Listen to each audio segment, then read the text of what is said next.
Good evening and welcome to the latest in our Creative Conversation series. My name's Jody and I work for Prism Sound, and we are privileged to have Kelly Pribble from Iron Mountain Entertainment Services here with us this evening. Before we introduce you to Kelly, I'd just like to welcome you all to this latest in a long line of Creative Conversations.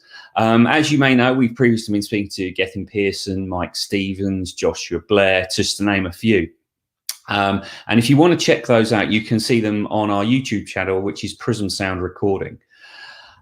Now, for those of you that are new to Prism Sound, we've been a manufacturer of professional audio digital equipment since 1987. We started out as a consultancy firm, and today we are most well known for our interface products, the Titan, the Atlas, the Lyra, the ADA-8 XR.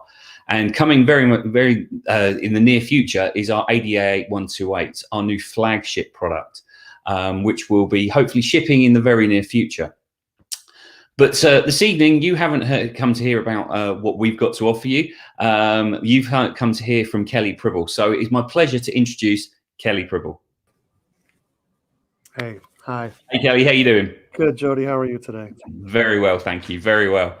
So, Kelly, you've had a long, illustrious career, and hopefully we can literally just scratch the surface on that over the next hour or so.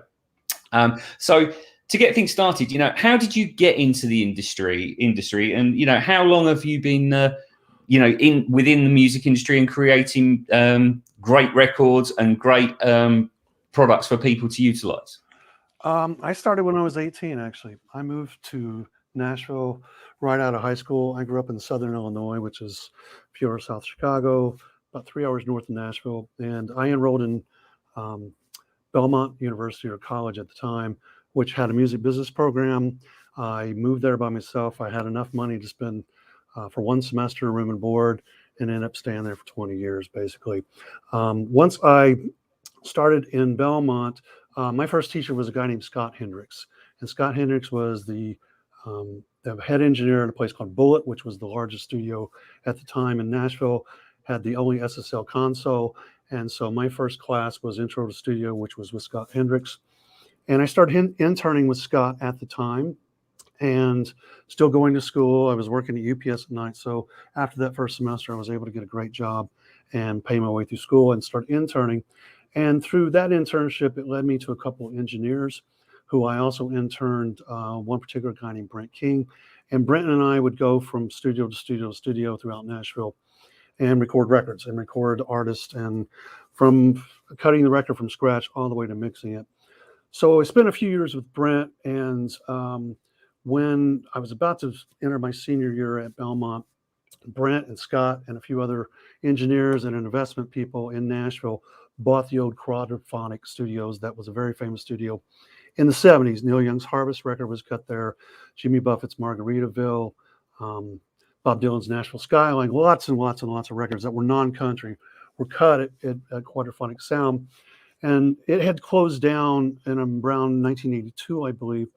And so this group of engineers and investors bought the building and pretty much hired me to open the studio when I was about 23 years old. I bought a Neve console. And so I opened up the old Quadrafonics as Quad Studios in 1988 as a one-room facility at the time. Fantastic. That's a great start for anybody, and it sounds to me like you had some amazing backers. Can you tell me a bit more about how that relationship come about? It was great because the only way at that time in Nashville, particularly, to get into engineering or get into the studio was interning. And as an intern, you basically work for free. It's job experience. I was still going to school at Belmont, which was great about Belmont. Belmont, it was a music business school. So I had artist management classes. We had classes on publishing. We had a physical studio. First studio I'd ever really been in, I saw a 24-track studio or tape machine or console, was at Belmont. And so that was my first entry into a real professional facility. And you used to be able to book time, and there was lots of musicians at Belmont that you would get to play songs and songwriters. And so it was a community of just people that wanted to be in the music business in all facets, of management to publishing to artists that sing and players and things like that. And so I was cutting my teeth in that studio as well as interning with Brent. And what was great about that was when I was working with Brent, we would go to a different studio every day around town. And then we'd go to some studios and houses and things like that. And one of the things that, I started noticing is when we go to a studio, a lot of the modules would be out of the desk itself, being worked on in someone's shop somewhere else. And so it was kind of a pain to have to patch around the consoles. And, if you're a tracking session where you've got drums and bass and guitars and vocals and everything, and all of a sudden you're patching around the patch bay just to get all those instruments to tape machine, it was kind of difficult. And one of the things that happened when I opened up Quad, I knew all the musicians by then. I hadn't been interning for 3 or 4 years by then. I knew all the musicians. I knew all the record producers. And so when I was opening up Quad, I was able to actually call these people and say, hey, I'm Kelly Pribble. Remember me? I interned for Brett King. We did this record, this record, this record. And they all knew who I was, and they all knew I had been around town for a little bit, which gave me the experience. And Quad being this, this famous studio from, 10 years previous, everybody kind of wanted to go, what's it like now?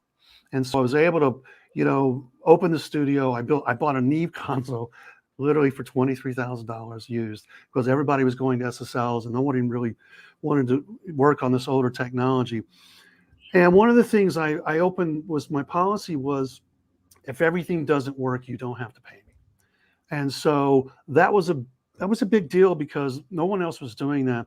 And it really didn't burn me. It actually gave me more respect by the producers and the engineers and the musicians, to where I was able to back up my studio with confidence, saying, look, if you're not happy and everything's not working, you don't have to pay me. And it really went more of the attitude of what I'm trying to do that really helped me to go, okay, he's back in the studio.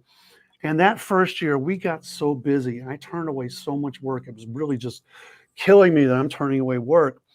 And there was a building next door to me that had a for rent sign on it. And I went inside and saw this big room, and it was an old Victorian house. And I was like, this is another studio.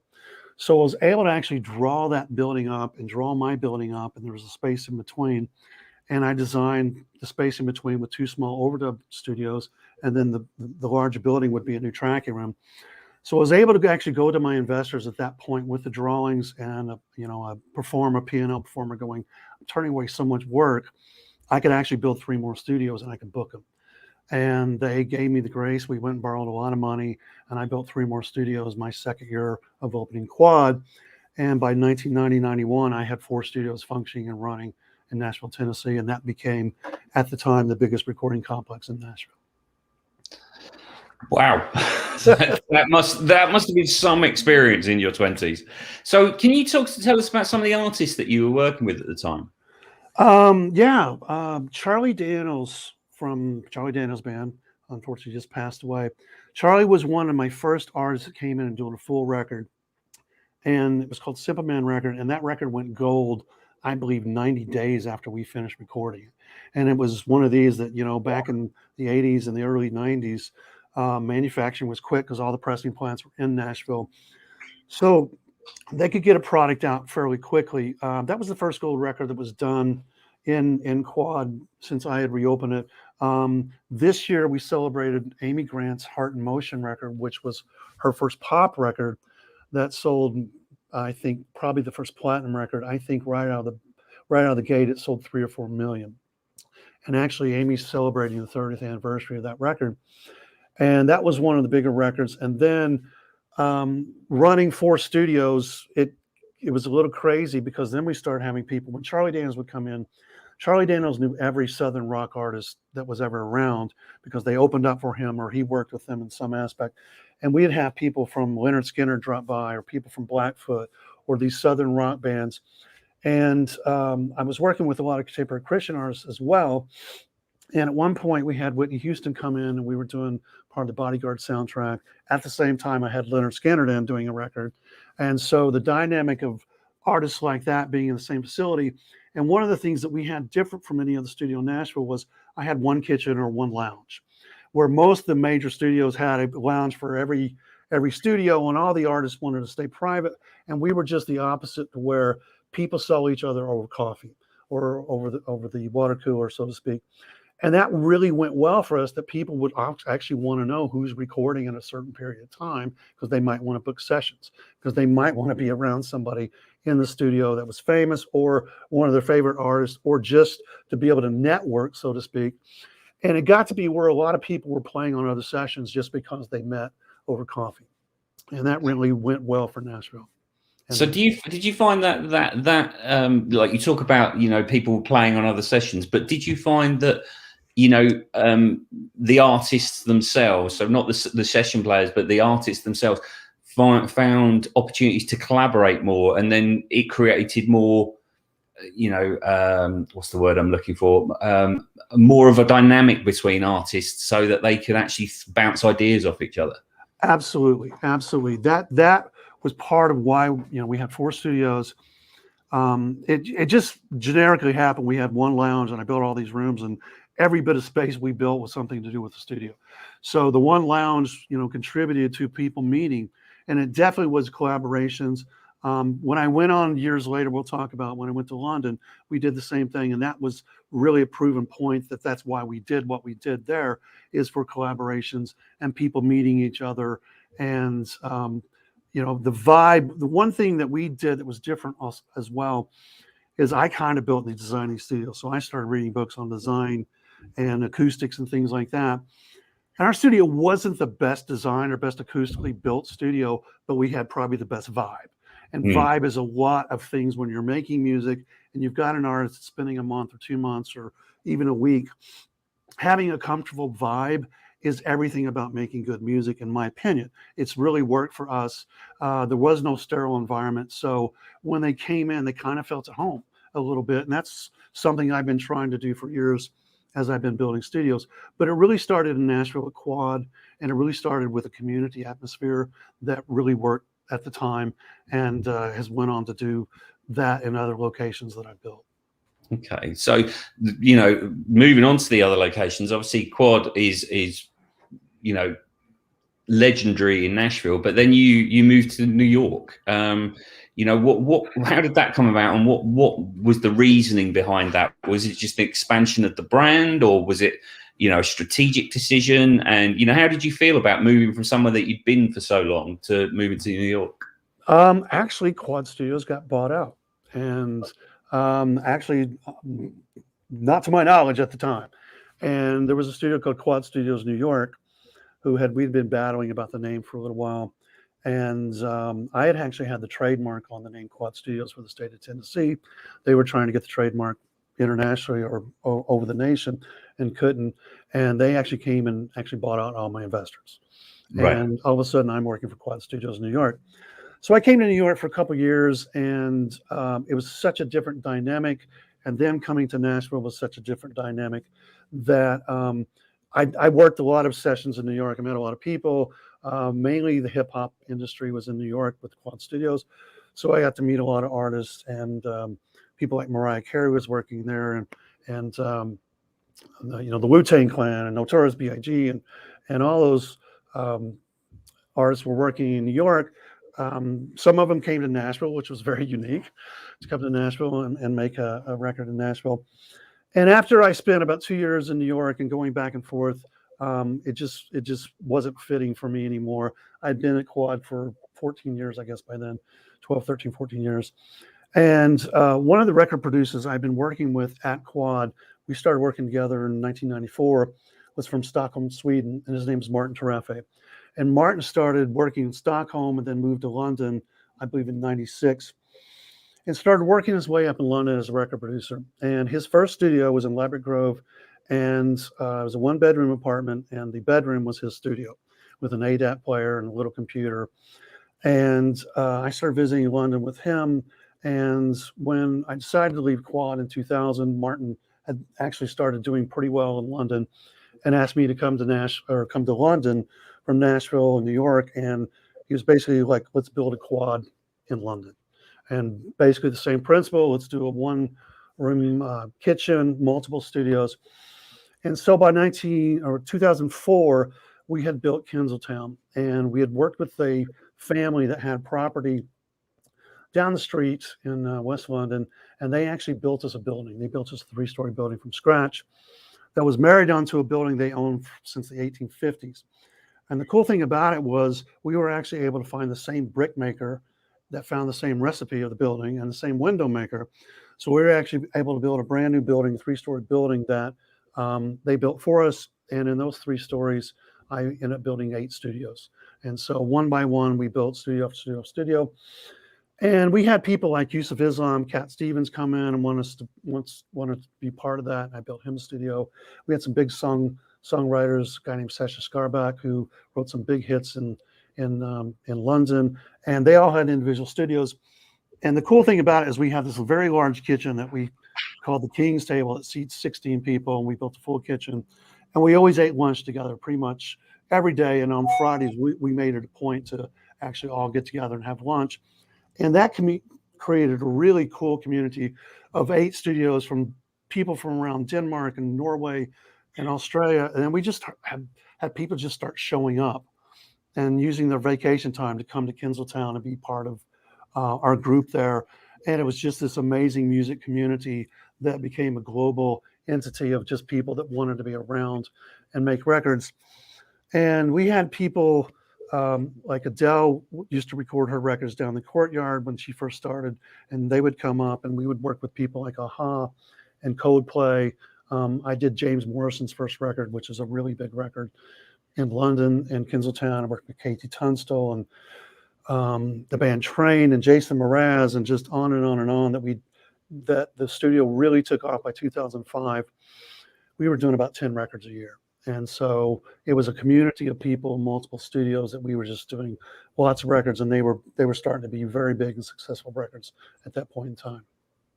Wow, that's, you know, it's amazing. The list goes on of the amount of people that you've worked with and you've dealt with at these studios. So, you know, for some of them, because obviously we've got a lot of diverse individuals who watch these creative conversations, and they range from professionals through to students, through to just interested parties. And you know, that we try and sort of meet all of their needs. Now, with that in mind, just if anybody is watching and you are interested, you can put any questions that you may have in the live chat, and we'll try to get around them. So if you do have a question, please put it in the live chat and we'll try and answer those for you. But regarding those artists that you've mentioned, you know, Mariah Carey, Tupac, Wu-Tang Clan, Coldplay, Adele and Train and many others, you know, is there any advice you can offer when working with these types of individuals who demand the best from not only their equipment, but the people who are driving that equipment, such as yourself? You know, is there any advice that you can give to people about how to act, how to, you know, overcome issues, how to, you know, deal with high profile personalities? That's a good question. I got to think about that for a second, because it's very much a trust issue, and gaining that trust takes time. Whether you're getting coffee for that artist or just being around the studio and soaking it up, never ask for a selfie, never ask for an autograph, things like that, because that will ruin a situation really quick.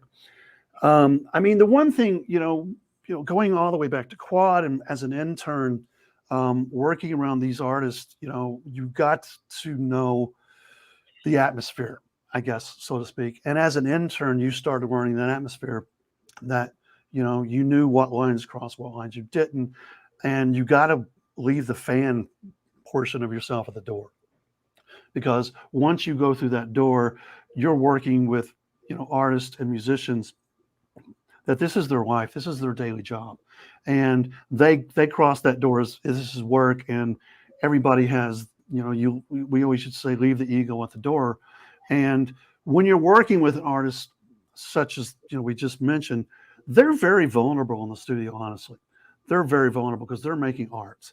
And as an engineer, I usually used to do a lot of the vocals, and I could sing a little bit, so I'd challenge them and say, hey, try this or something like that, as I got later on into the career. But getting up to that point, gaining the trust just to be in the studio or being around them takes time. I remember the first full record I did in Nashville as an intern. It was with a Christian band called Whiteheart. And I was around for a week, and at some point somebody goes, by the way, who is this guy? Like, you're here every day, and nobody knew my name. You know, I was just there. I was helping. I was making coffee. I was plugging in mics and stuff. And finally, after like 5 or 6 days, somebody said, who are you? You know, I had been there for that long before anybody really went, hey, this guy keeps coming back and he's part of the scene, but nobody knows who he was. And so getting into that realm of being trusted and being around somebody is the first key, so to speak. And then when an artist is in the studio, there was a story, I won't say the artist, but we were in New York recording, and one of our seconds or somebody said to the artist, hey, I heard you outside the door singing, you sounded great. Well, it really freaked out that artist that the next day we had to end up tearing a wall down and building new walls and everything so nobody could hear that artist outside of that door. And because that's why I'm saying they're vulnerable. When they get into a situation, they're making art. You know, tape doesn't lie. We used to say if somebody makes a mistake, it doesn't lie. And so, you know, it's trying to get perfection if you can, so to speak. And that takes process. And normally when I would do a major artist or a vocal, it would take 3 days to do a vocal for one track, to get to that point of really getting them to sing and getting them comfortable on that track. And, you know, being comfortable with their vocal style or something like that with a lot of artists. And that's with a major artist. So if you imagine, you know, it took 3 days to get really a completed vocal for one song, you know, you're doing 10 songs, that's 30 days of studio time just to do vocals. And so you're with that person for an intimate setting for a long period of time. So that trust factor is really got to be there and really got to be a bond, so to speak, that they trust you with their art or their vulnerabilities, because everyone makes mistakes. Believe me, everybody makes mistakes. And being able to be trusted to be in that close environment is really a big thing to overcome. Did I answer your question enough, or you? No, that's fantastic, because I think there's two elements to this question for me. There's because I think it's the same in any personal relationship, and at the end of the day, you know, you're creating a personal relationship with that artist, in my mind anyway, you know. And it's about the emotional side, the professional side, the relationship side, and like you say, the trust that you're building with that artist. But then almost the second part of my question is, you know, in your mind, what makes a great engineer? Because obviously you've got that emotional side of it, that you're building that bond and that relationship. But for a better terminology, technical standpoint, you know, to combine the two elements, the emotional aspect to get the best out of the artist by saying the right things, doing the right things, understanding them, getting to understand the feelings that they're feeling, and then translating that into technical competencies, you know, with a console, or whether you're doing something in the box or out the box or whatever it might be. You know, what do you think makes a great engineer? Well, a lot of things, really a lot of things. Having good ears to hear frequency ranges and dynamic ranges is kind of the technical end. Studying the craft is part of it too. Knowing microphones, knowing speakers, knowing the equipment, to be able to be creative, because a lot of times what you hear on a record may be an aspect of being creative, may have been a mistake. A microphone was turned a different way by mistake and got this really interesting sound that you look at someone, you know, the Dire Straits sound that Martin Terefe did. Nobody realized how he got those guitar sounds, including him, because it was a fluke kind of situation. So, and being able to recognize that as well, and be able to go, okay, wow, that's a cool sound. How you duplicate? And they couldn't figure it out, evidently, is what the story goes. But also having passion for what you're doing, and you know, in a situation with you're in a whole band that's recording as a band, is knowing them as a group and knowing them as you utilizing them, because there's always this lead singer syndrome and blah, blah, blah, that's been going on for a long time. But when you're in a band situation and you've got a full group in there, everyone's just as important, and making them feel that you're making sure the bass is as good as the drums and as good as the guitar sounds, and you're driving in and making them feel special, that you're as an engineer, you're giving your best to make sure they're their best. and going over that element when you're working with a band, so to speak, and then when you're working with an individual like a singer songwriter, or you're at the point where you're doing vocals, is making being able to relate to them and relate to the song and relate to the emotion of the song, and how do you get that out of them. Now that could be the producer doing that as well, but I ended up finding most of the records that we were doing, I was there with the vocalist by myself and no one was around. And so reading, I would have the lyrics, and I would have understanding what the song is about, and understanding how do I pull the emotion out of this artist? How do I get them to sing in a certain way where their voice is as emotional as the lyrics? And during a take, talking to them or thinking, think about this situation when you're singing this line, and going through that and helping them produce, an emotional, atmospheric song, so to speak, or recording that was very important for us, or me, when we were making records, that every song was individually different and we treated that individually different, and then having the passion to be able to connect with that artist. It always didn't work. Some artists were just like I'm fine, I'm the singer, you're the engineer, and that happens. And so, but when you're doing a long record and you're spending days and days and days with an artist or with a band, is connecting with them is really important. Knowing the equipment and everything is great. And there's, there are engineers that are mix engineers, and I never really was a mix engineer, that really knows how to paint pictures with sound. And that's a mix. When you hear something on the radio, that's really, in my mind, someone's painted a picture with sound. And when it paints really well, it's a classic. And I was on the other end of making that painting, or getting all the colors together, so to speak. And that wasn't my what I normally did making records. But there's people like an engineer that mixes, that knows all the gear, that knows all the effects, that makes that painting of sound the best it can be, that it's a classic. And so it depends on where you are, especially making the record. But as an engineer, knowing your gear, knowing microphones, knowing your artist, knowing the sounds, and what the end result is going to be, in my mind, that really makes a good engineer from start to finish.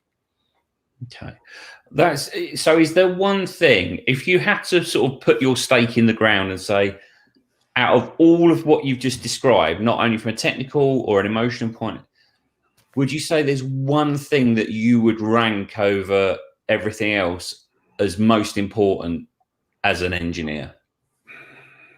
Passion for what you're doing. Fantastic. Yeah, perfect answer. Brilliant. Passion for what you're doing, because if you're not passionate about it, it's going to show, and probably the end result's going to will show as well, I think. Okay. Right. Well, we're almost halfway through. We haven't even gone to your current situation at the moment. No problem. Yeah, no, this is an interesting sort of segue, actually, because we just had a question just a minute ago from Ecstasy Music, who basically says, how can you encourage an artist to worry about keeping/storing their music, their masters, and all the takes of a recording? I think living artists do not give importance to this issue. That's a great question. Let me kind of break that down, because we're dealing with that as a preservationist, an archivist, and all the things that we do at IMES. This is the biggest question we have, because that's probably the most important thing. And what's called metadata is writing down what the tracks are, who worked on them, titles, engineers, everything like that, because as we're dealing with artists from 20 to 40 to 50 years ago, there's not a lot of information on the boxes. And so the biggest thing about keeping storage tapes now is tapes from the 50s and 60s are in fairly good shape, but the formulation changed in 1970. From 1970 to 1990, the manufacturing process changed to where we're finding tapes that are decaying and degrading, and sometimes in a rapid state of degradation that I'm sure we're going to talk about as what we do as an archivist, as a preservation. But keeping copies, keeping multiple copies, because I'll tell you a story about drives, hard drives. Hard drives from 2000 to 2010, we're seeing a lot of problems with, because even the ones in the 1990s, people only stored on those drives and they didn't think about migrating them into a different format. And what's happening is there was lubrication in those drives in the 90s and the early 2000s that fast forward 20 years, that lubrication has become hard. And that's something that those drives will not spin up anymore. And if that's your only copy, you've lost that music. And so by keeping multiple copies and keeping information as much as possible about your drives is very important, because if something happens in, say, 30 years, we have to go back and recover these files, knowing information, knowing what system you use, what DAW you use, what plugins you use. All that is very important, because if we have to archive it in 20 years, nobody's thinking about that today. And nobody thought about that 20 years ago. Nobody thought about that 40 years ago. Hey, in 40 years, we're going to have to do something with this archive, or Dolby Atmos has come around. And now we have to pull the multi-tracks and we have to remix 24 tracks or 48 tracks for new Dolby. And I pull the tape out and it's covered in mold, or it's starting to degrade, or it's shedding. And nobody really thought in storage wise, will I ever need this multi-track again from 1972 or 1978 or 1980? And I'm dealing with, really big artists today that their tapes are falling apart from 1980, 1984, 1985. They're in a rapid state of degradation that in 10 years, we don't know if we're going to be able to play those tapes. So having as much information about that tape today when we transfer it or archive it is great. And I encourage you to just keep migrating your storage of your music every 4 or 5 years to the newest format if possible. Because if you don't, at some point, that drive or that tape or that DAT, particularly DATs, may not play. And I just had somebody tell me they archived an entire record label pretty much on DAT, and that's one of the worst formats to try to get back now. In the 90s, it was the go-to format, but it's very difficult to get those to play in some aspects. And storage is another one. Where you store your hard drives, where you store your tapes, what kind of humidity level, or is it very humid that it's going to get mold and things like that, is very important. So I guess the bottom line of this is, if you're making music today, you got to think how somebody's going to be able to play it in 25 years or 20 years. And if you don't, that may be lost forever. Did I cover enough for that, Jody? Yeah, no, that's fantastic. Which kind of leads me on to where you are at now, because obviously, you had Kensaltown Studios, you were in London, you headed back to America, and you're now with Iron Mountain Entertainment Services. So again, tell us a bit about Iron Mountain, what they do, who they are, and what your role is at Iron Mountain. Sure. I spent 10 years in London and Paris, and then came back to the US in 2010. And not long after I had been back in the US, I was looking for new things to do, and ran across Iron Mountain, and we kind of jointly ran across each other. And I started as basically an engineer archiving music for the record labels that was going with Iron Mountain. And one of the things we do at IMES, we're a small division of a larger company called Iron Mountain. We're Iron Mountain Entertainment Services. We now have locations. I'm in the New York area. We have a studio we're just building in Nashville. We have one north of Pittsburgh. We have one in Hollywood, and we have one in London and Paris. And we're looking at branching out to other locations as well. And what we do is we store and take care of most of the entertainment businesses, which is film companies, record companies. And a lot of those companies store their masters with us, and climate controlled environments globally. And so what we're doing as studios, and what I do as a preservationist and archivist, is chain of custody is very important. Most of these are one-of-a-kind tapes for the record labels. And so the tape goes from the vaults to us in the studio. We digitize it, put it back in the vault, and we track that chain of custody at all time. So the client knows where their tapes are at all time. And so we do film, we do audio, we do video, we do pretty much anything media in most of our locations. And so what my job on a daily situation today is, we're archiving for record labels, we're archiving for Dolby Atmos. We have every format back to the 50s mono. You even have transcription discs from the 40s. And so we can pretty much play any format going back to the 40s, 30s, 40s, and digitize that into a format that the client wants. And then I'm a preservation specialist.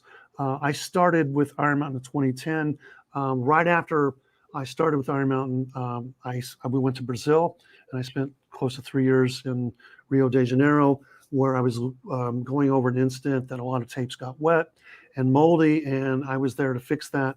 And that's where all my remediation started happening, is in Brazil. And we were finding tapes, of course, that were moldy. And while I was down there, we were finding tapes that started having this, what we call adhesion syndrome.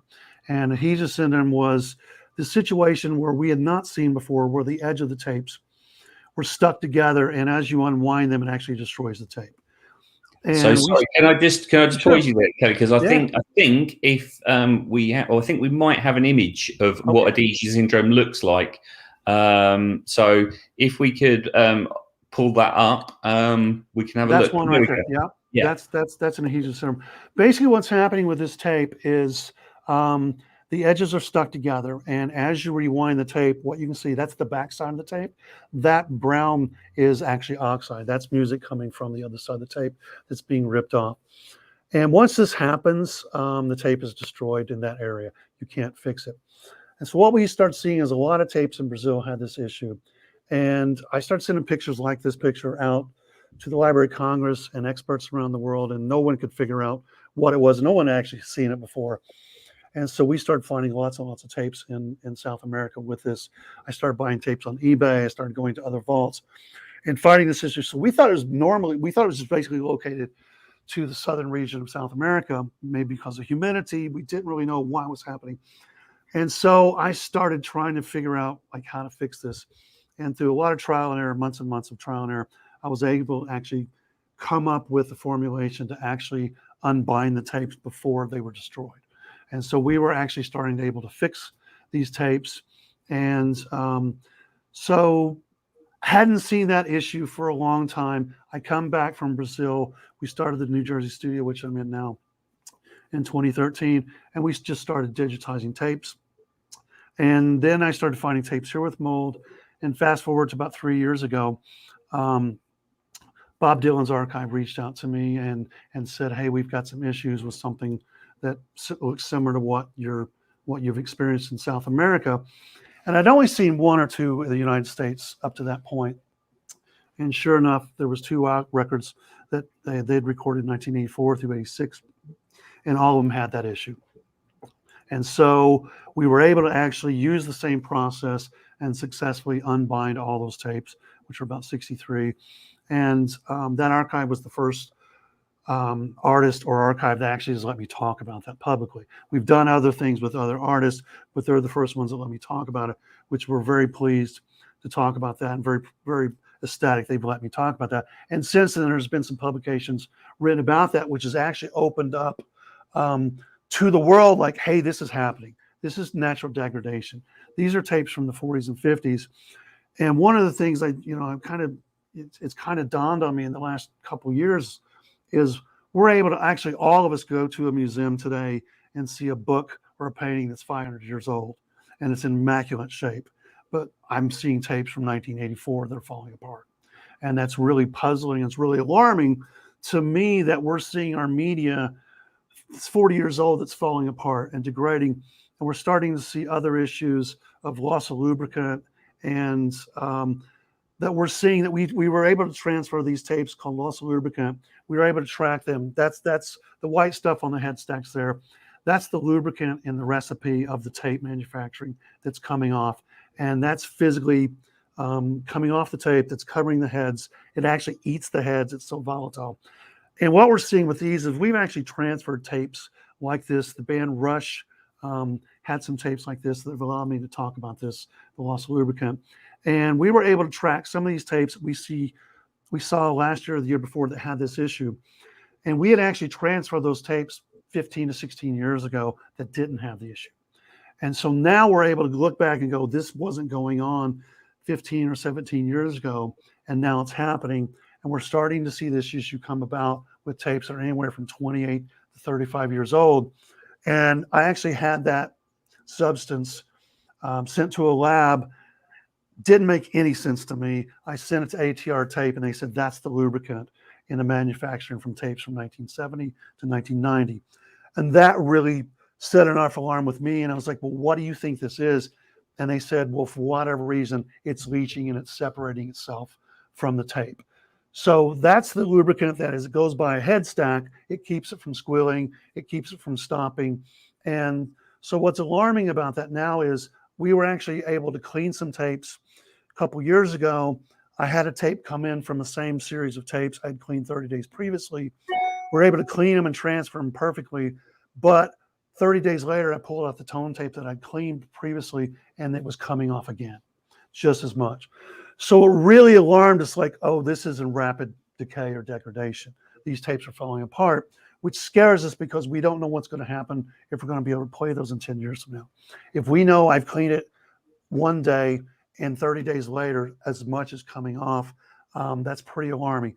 So we're now starting to try to educate record labels, and we're trying to educate people with large quantities of tapes and collections that are very important, that can, you know, they're the gold standard for monetization for an artist or a band. And we're showing these in events like this or like AES shows, and we're letting them know, hey, we're seeing this on a daily basis. And it's pretty alarming that I can track a tape 17 years ago that didn't have this issue. Now it has it really bad. And letting the public know and getting out from the public to know that we're seeing a rapid degradation of things from 1970 to 1990. And that period is when we know the manufacturing process changed. And so we're trying to get ahead of it, but in 10 years, we don't know what's going to happen with these masters. And these are masters of very, very large bands. So how do you find, are people, you know, whether it's record companies or individual artists or whoever you may be having the conversation with, are you finding they're quite receptive to this, or do they just go, oh, that's tomorrow's problem and we'll deal with that when it comes along? Because to me, it seems like, you know, and as we're all well aware, that, you know, you can push something down the line because it's not urgent today, but actually, when it comes to looking for other material to release, and it's you know, you've got a major, like Bob Dylan, you know, you've got a major artist who's got a huge back catalogue that's not been released before. You know, are they being receptive to this, or is it still a battle? It's a little bit of a battle. They are receptive. I mean, since Dolby Atmos has come around and we're pulling out multi-tracks, they want to monetize that for a new surround system. So it's been an uphill battle. Honestly, it's been an uphill battle because now they got to go and try to find money to fix these issues. And it's also a battle of, well, you know, if it's happening to tapes that really aren't, you know, we're monetizing today, what's the point? We'll wait until something happens, until we need that tape for a reason. But since the Atmos has come around, we're finding more and more issues about this kind of thing because they're trying to create new product. And so it's been slow, but what's great when we dealt with the Bob Dylan people, and they were very receptive and saying, fix it. And then I went back to them and said, look, this is happening to artists that won't let me talk about this. When we went to Rush and said, you know, it's two different issues, Adhesion and Lost of Lubricant, with two very big artists, you know, legendary artists in their own rights. And when I went, you know, we went to the folks at Rush and said, look, nobody will let me talk about this, but this is happening to your biggest record. This happened. I'm going to show you pictures. And, you know, by putting a band's name with somebody like that, with my presentation, people get to know it. It's very much more noticeable. Instead of saying, oh, I'm seeing this or I'm seeing this. And that's really what happened. And we're very grateful with Bob Dylan's archive for letting me talk about that. And there's been articles written about me recovering these tapes, and it's still going around. And when you're putting an artist with an issue, it's actually started people taking notice a lot quicker and a lot faster, and them going, well, I've got tapes from this era. Maybe I should look at it. It's been a slow burn, but it's happening just because these artists have actually let me start to talk about it, finally, after about 10 years. So do you think going forward as an industry, we need to start really considering these issues? Because obviously right now it's analog tape and it's the issues that you've just described. But as we're well aware, you know, hard drives are not indestructible. You know, the plates stick together, and that, you know, SSDs are even, you know, not foolproof. And so do you think this is something that needs to be factored into record companies and artists' budgets to say, okay, you know, when we're planning for this project, we need to plan for the longevity of it, and we need to say, okay, you know, at X point in the future, we're going to have to get this onto a different format because nothing is foolproof. Yeah. You know, here's the problem with that is, since iTunes, there's not as much money in the record labels as there used to be. When record labels started building, or, you know, when they were making CDs or albums with 10 songs, there was a lot of money there. When it went to one song download, the budgets went away, the people went away, and you know, it just stopped. The money stopped flowing to where the budgets aren't near as large as what they used to be, because when we were selling CDs and albums, one big album would actually bring on 5 artists or 4 artists. They would invest in 4 or 5 artists. When you're selling one song at a time, that money all just went away. And we just, you know, from 2000 to 2010, the music industry and the record labels really changed. And so to find that in the budget today, I don't know how they would be able to do that, honestly. And it's more or less educating them on preservation and storage and how do you store things in SSD drives. And also, you know, we do everything to LTO tapes for long-term storage. And so that's the long-term storage, but now we're on LTO 8s, and an LTO 5 can only play LTO 3 and 4 and 5. It won't play a 1 or 2. So you still have to have those machines around, kind of like legacy Pro Tools machines from the 90s and things like that, that were there and prevalent, that is still with LTOs you have to have. But the long-term storage needs to be there, and it's an uphill battle, because that's what we do with IMES, is we do long-term storage for digitization, or having a very secure cloud is very important as well, that someone can do or use. You just got to make sure you pay your bill, because if you don't, they'll erase it. But yeah, that's all in the really eyes of the future. And, you know, one of the things we're trying to do is, it's not even analog tape, digital tapes, hard drives like you're talking about, is getting them up to the next medium that's today, that in 5 years we're going to have to do again. And so that's really the long-term goal for storage for any artist or anyone that's, you know, planning on preserving their music. Things today, you know, I can tell you, I'm in fear, and I talked to my engineer, Brett Zen, and Boyers, our Pennsylvania studio. We're in fear there's going to be a black hole of about 20 years, say in 50 years from now, of things that were all born digitally or all born on hard drive, that weren't on a tape, that is all going to just stop and just not work. And if we don't get the word out that we need to really, really start up preserving those of this period that we thought was all great, we're in fear there's going to be a black hole of information we're just not going to be able to recover. And that's scary. And getting someone to spend money on that today is really difficult, honestly. It's really difficult to do, because they don't see the need for it today. Right. So obviously, you know, you've got a very, very specialist skill set in this particular application, and we've had a question in. So I'm going to ask a question, tie it into a question that we've had from BGE at 648. So it's so what's the best method for cleaning tapes? But coupled with that, can you tell us a little bit about what your process is? You know, how you go about doing what it is you do. Yeah, I mean, it depends on some of the things I can talk about, some of the things I can't talk about because they're proprietary. Sure. But I mean, the best way is start with not cleaning your tape, is making sure it's stored in a proper place, which is not a damp place, not a basement, not an attic, is keeping the moisture and humidity away from it as much as possible. Most tapes are in cardboard boxes, which will absorb humidity, and then you're going to get mold and things like that.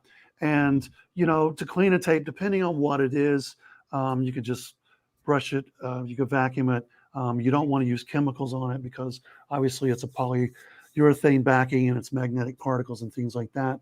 The best thing is prevention, if possible. If you can't prevent it and you've already got a situation, there's many articles out about how to do that safely, depending on what the tape is, the era of the tape, when it was made, if it's before 1970 compared after 1970. And one of the things like the lubricant that we talked about earlier is baking tapes. And the whole idea about baking tapes is what happened was they had to change the lubrication in what we're seeing, the loss of lubricant, in 1970s, 1990. And we didn't know until the CDs came out and the manufacturing of CDs that lubricant will absorb moisture in whatever humidity level you have. And when you want to play a tape back from that era, you actually have to bake it or dehydrate it at a certain temperature for a certain length to basically get that moisture out and restabilize the tape. And so if you don't know that and you put a tape on and play it from that era and it needs to be baked, you could actually damage or ruin the tape. So those are things and techniques that, is kind of standard.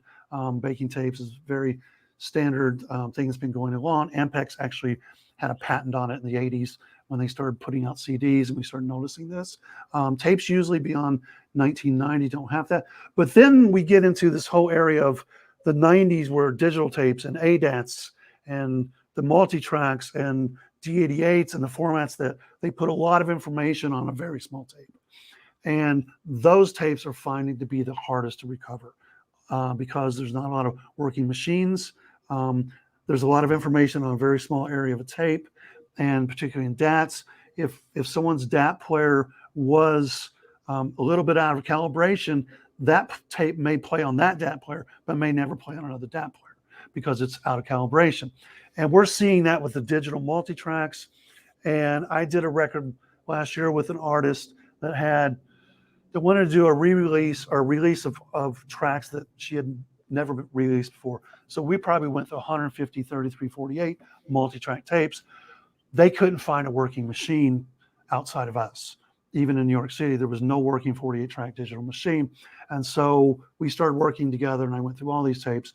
And finding formats or finding a machine to play these formats is getting harder and harder and harder. That I think in 10 or 15 years, finding a working ADAT machine or a D88 is going to be extremely hard because those formats were just passed over onto new formats to the digital, born digital Pro Tools and Logic and things like that. And so, cleaning there's a lot of information out there about that. If you want to, shoot me an email, I can tell you a little bit more. You can go actually onto the IMES.media website where I discuss a lot of this, and you can see me talking about this kind of thing. So, does that answer your question enough? Yeah, no, that's cool. So say something, because obviously what IMES is doing is, it's quite a specialized skill set. And, I've mentioned that before.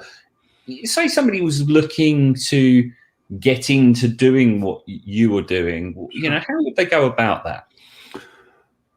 Good question. We've been trying to figure that out for the last couple of years of mentoring and trying to figure out. And one of the things we've discovered is no one's teaching tape machines or old school production in schools anymore. And that's been part of the problem is there's not much hands-on with the school systems anymore. And that's been part of the problem. And I was just on a panel for AES last month with several other people about can we create a curriculum for a school about preservation and some of the things with remediation that I do. And we're discussing that. And that's been a big problem because, 25, 30 years ago, this was being taught in Belmont and Harvard and Berkeley and all these major schools, but they went to the new technology. And so probably the best way is to find an internship in a studio or find someone in a school that is teaching something like this. It's probably the most difficult question to answer for me because we've been trying to figure this out for a couple of years. And one of the things we've been kicking around as well as doing some workshops on different coasts, doing one in London and Paris, and bringing like-minded people in and showing them a tape machine, showing them how to line a tape machine, showing them how things work. And that's kind of an uphill battle because we don't know how interested kids are. I work with a guy named John Krivitz, which used to be the president of AES, and he's got this website called Hey Audio of students. And I think he's got 26,000 people on his website now, which is fab. And it's all young people. So I've been trying to work with him about how do we get to your students and how do we entice them to be a part of what we do as preservationists and archivists. And it's a little bit of an uphill battle. And the other area that's really even more difficult to find is technicians that work on this equipment. And most of the technicians that were working on this equipment 40 years ago or new have either retired or unfortunately passed away. And so finding a young generation that wants to be working on a tape machine or wants to be part of the maintenance of a tape machine has been even more difficult. And so we're trying to come up with a plan with AES shows, and unfortunately AES, that's the physical show, just canceled this year. So the last 2 years we haven't been able to go physically somewhere. And before COVID hit, me and my marketing department, we were looking at going to Berkeley and to Harvard and going to some of these schools and let me do demonstrations on what I do. And hopefully one or two students would come up and say, I want to do that. And so now we're trying to do this with forums like this, with being on virtual forums. And, I'm always up for suggestions because that's been the question that's been asked to me most is how do we get the next generation into doing what we're doing?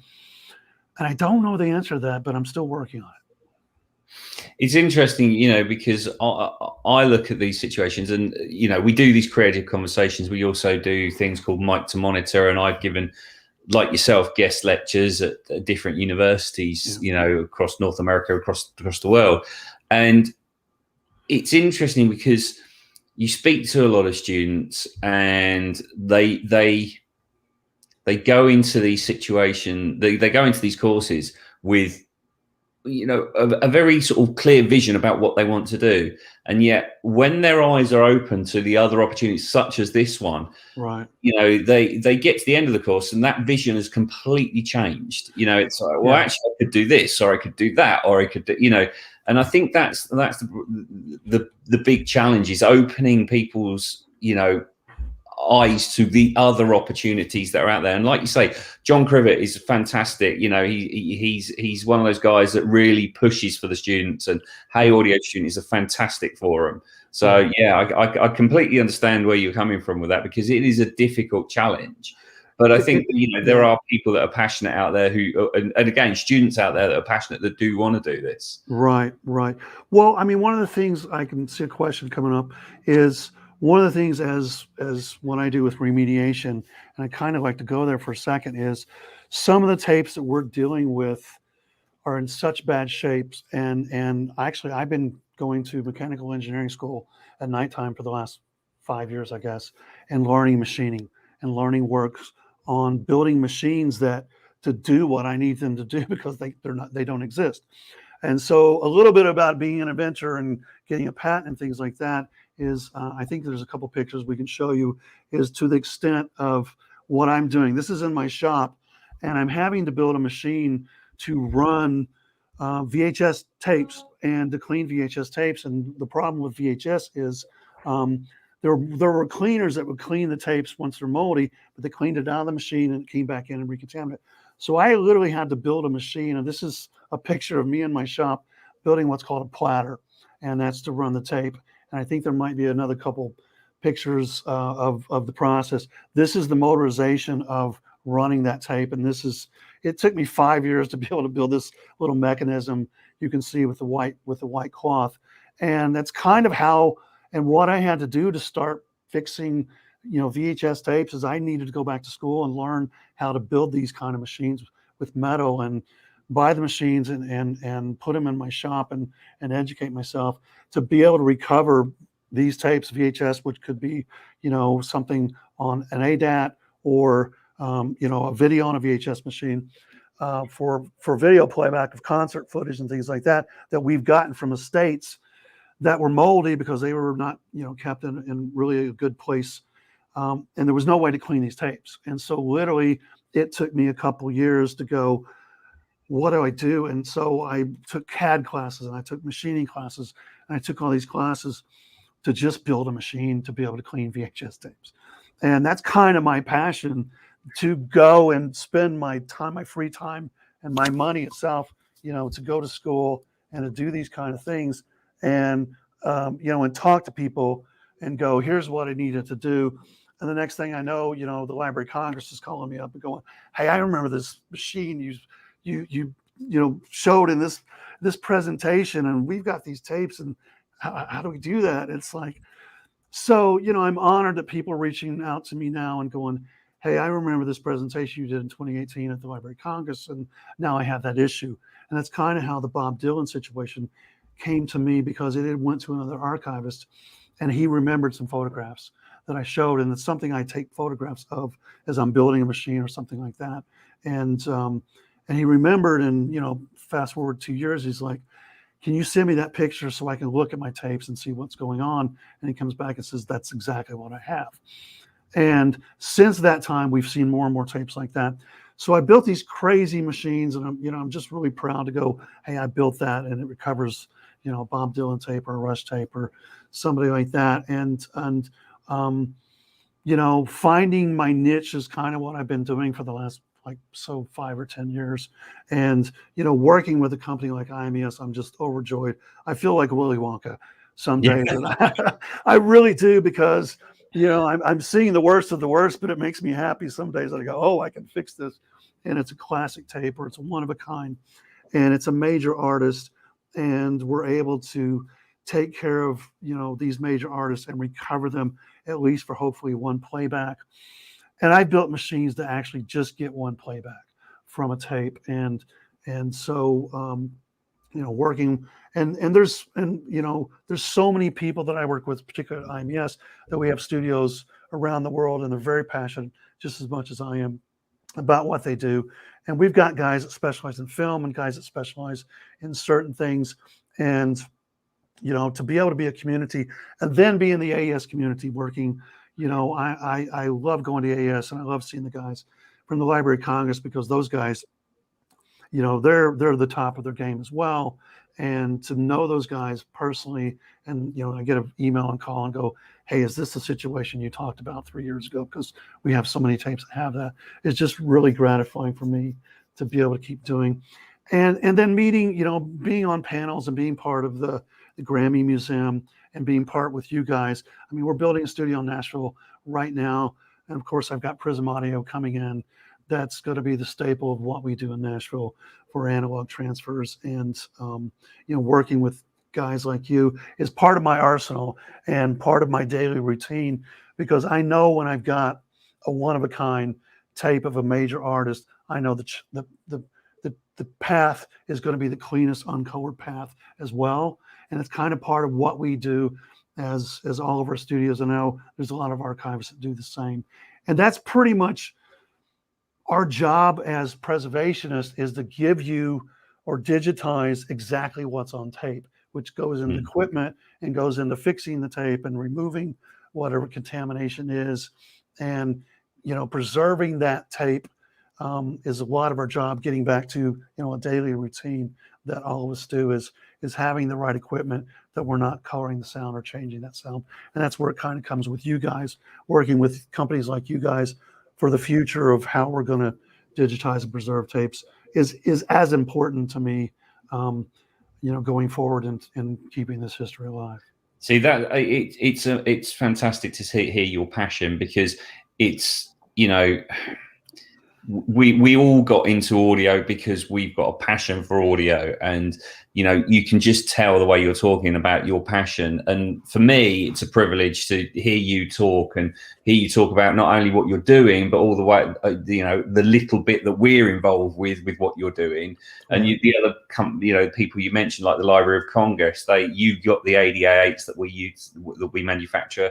The Library of Congress have got the ADA8s. Here in the UK, we've got the British Library. So being able to say that we're just a little chink in that sort of armory of products that, can take these archives for the next generation fills me, and you can tell it fills you, with immense pride. So it's fantastic 100%. to hear that.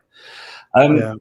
We're just over our hour now, so I'm going to ask you just a handful of more questions. And like I say, if anybody's watching and you do have any final questions for Kelly, please just put them in the chat. Considering 2020 and 2021 have been interesting times for all of us, and it's led to us having to be innovative, and even in what you're doing as well.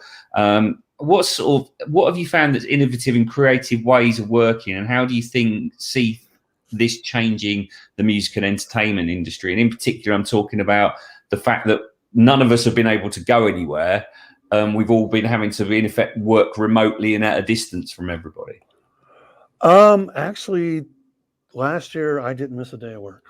We were as busy as ever because there was no music being made except in people's homes, and the scare was we need to monetize anything. So of course the Dolby Atmos coming out has been just great, and so all the labels were diving into their vaults and trying to find anything that they could put out, especially to monetize. And with the Atmos coming up, streaming services like Tidal, and Apple's got one, and Amazon's got one, and I know I think there's been talk of several record labels are getting ready to re-release full albums in Dolby Surround, which is going to be a new product. And so getting all those multi-tracks kept me extremely busy last year. And the other thing was artists going back into their archives to do unreleased records or new records of unreleased material. We did a lot of that last year. So it really made everybody pivot during COVID last year and kept me extremely busy. We never closed. Our studio in Hollywood had to for a little while, and our studio in Pennsylvania had to, but we didn't on the East Coast. And so I kept 3 studios going the whole year.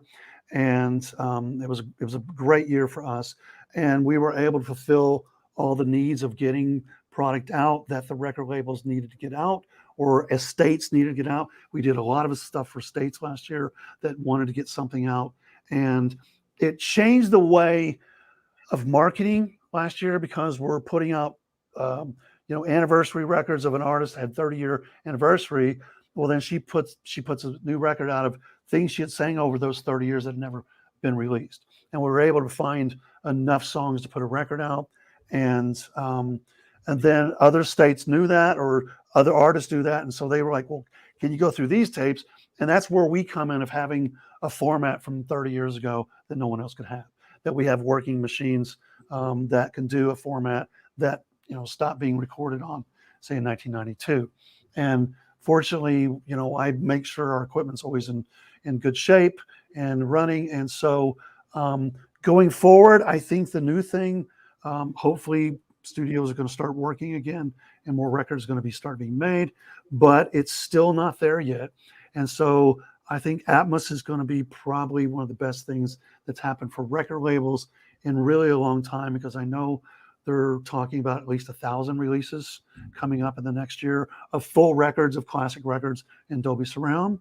If you don't have a surround system in your house, you can get them fairly cheap these days, and they're wonderful. And so you can actually stream commercial-free streaming services now in full surround for $10 a month, or £7 kind of thing. And that's, I think, going to be the future of listening to albums and music. And I think it's just going to keep pushing to where new product in the immersive sound is going to be the next thing. It's starting to happen, and if it's not too hard to get in that environment fairly reasonably these days. Okay. Just had literally one final question. Well, I've got just a couple of quick questions for you, but I've had one final question in on the chat from BGE again. Is 192.24 enough in your opinion, or should we start looking at 384.32? I think that's going to naturally come. I mean, 192.24 is our standard archiving, just because we don't have the machines to do it higher without changing everything about. I mean, that's a good question for you as Prism. Yeah. That's when the equipment comes out that is reasonably cheap enough to do, and are reasonably to do. I think that's going to be the natural progression. You know, I know I've got a friend named Jamie Horgoth that does plangent processing. He's already at 384 for that because he's got to find that bias tone of 150K, which at 192 you can't. So there are people already doing that already. It's going to be what the market dictates. You know, I also know manufacturing right now in the whole world with metal and boxes and everything has slowed down just because of what happened last year.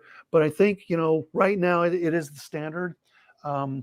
92K is still a lot of deliverables, depending on the client, because, you know, I think Spotify and all the streaming is all 9624. So I'd say it is enough, and it's what we always do as archive standard now. But obviously, when the equipment and the technology gets to there, I think the natural progression is definitely we're going to go to 384, 24, 32. Well, all I'm going to say at this point is it's definitely on our roadmap. So, and I mean, we're looking for it. I mean, I think the world will be appreciative when that happens. Yeah, definitely. So, you know, what can we expect from Kelly Pribble in the rest of 2021? Is there anything you can tell us about that you're currently working on, or is that all top secret at the moment? No, it's not all top secret. We're building a studio in Nashville right now. It's going to open up soon, which is going to be a nice new facility for us. I'm working on, for some record producers, I'm helping build Kensaltown East, which is in New York City, which will be a 6 control room facility similar to what we did in London, with a lot of writing rooms. There's going to be 6 control rooms and a live shared room. And it's going to be probably the first time that someone's built a multi-room facility in New York in over 10 years. And it's going to be a community facility of artists and writers coming and hanging out for 3 months, hopefully at a time. It's with record producer Martin Terefe, who I worked in London with, and a guy named Celly, and there's other producers and people coming in. So it's kind of exciting for me to be part of something, of building something new again, and a community. And they call me K-Vibe, and that's why they brought me in to bring my K-Vibe to the facility of bringing the vibe around. And so I'm in the city on weekends helping them kind of work through things. But Iron Mountain and Entertainment Services, we're looking at putting new facilities in other locations. I can't divulge those at the moment, but we're looking at expanding as well. We've got great teams around the world that is just as passionate as I am about what we do. And we're just going to keep expanding and hopefully preserving for the future. And that's really where we are right now, is just looking to expand and keep the world going with preservation. And, you know, our goal is, you know, instead of 20, 21, 22, we're trying to get to the next decade, which is, you know, 10 years. And then, 79 years from now is, you know, we're going to roll over into a new century. And so, you know, my goal is to try to preserve today that the audience in 10 years will be able to listen to, and the audience in 79 years can listen to as well. And we've got a lot of obstacles and a big uphill battle to get there, you know, because of drives failing and tape degradation and all the issues we're seeing on a daily basis. You know, our goal is to get there, and I think we're going to hopefully be able to achieve it. But it's going to be a lot of work, and it's going to be a lot of work with people like you at Prism and other communities and the people that are, you know, obviously watching this. You know, there's a lot of people out there I know that are doing the same thing, and all I can say is my hat's off to you, and very much appreciate everybody out there that's trying to preserve the legacy of music and art and film and everything that we take for granted today. Because if we don't do it, somebody else probably won't. And it's the people that have the passion to do it. I'm very proud to be one of them and surrounded by many of them and in a community of many of them. And my hat goes off to everybody that's doing that. Well, I think that is a perfect point to end this evening's creative conversation, because you summed it up perfectly. You know, you can tell your passion, and I hope that, you know, whoever's watching this, you've got something out of it, and that you've you feel impassioned by it. And if you want to, you know, follow in Kelly's footsteps, that would be fantastic as well, because, you know, somebody, you know, Kelly and people going forward have got to do this, because at the end of the day, if we don't, you know, our media archive and our, you know, audio archive will be lost forever. Our history. Yeah, part of history. Yeah, exactly. Part of history, and it will be gone forever. So, you know, thank you, Kelly. It's been a fantastic, really insightful conversation. Thank you for your time, and you know, good luck with all your ventures in the rest of the 2021. Thank you. Visit our website. You can always send questions there if you like. It's IMES.media. But yeah, thank you again, Jody. Thank you for the Prism team. You guys are so wonderful, wonderful, wonderful to work with. It's been a great venture for a couple of years, and look forward personally and professionally and with IMES to working with you guys in the future. And everybody out there, I can't see you. I don't know how many people are out there, but thank you guys for tuning in. It's my pleasure to be here. So thank you. Thanks a lot, Kelly. So to everybody who's been watching, hope you got something out of it. If you want to watch it again, you can visit the YouTube channel and go to Prism Sound Recording, and you can register there and you can get updates on our future creative conversations. But wherever you are in the world, thanks for watching. Stay safe and see you all again soon. Thanks. Good night. Thank you. Good night. Cheers.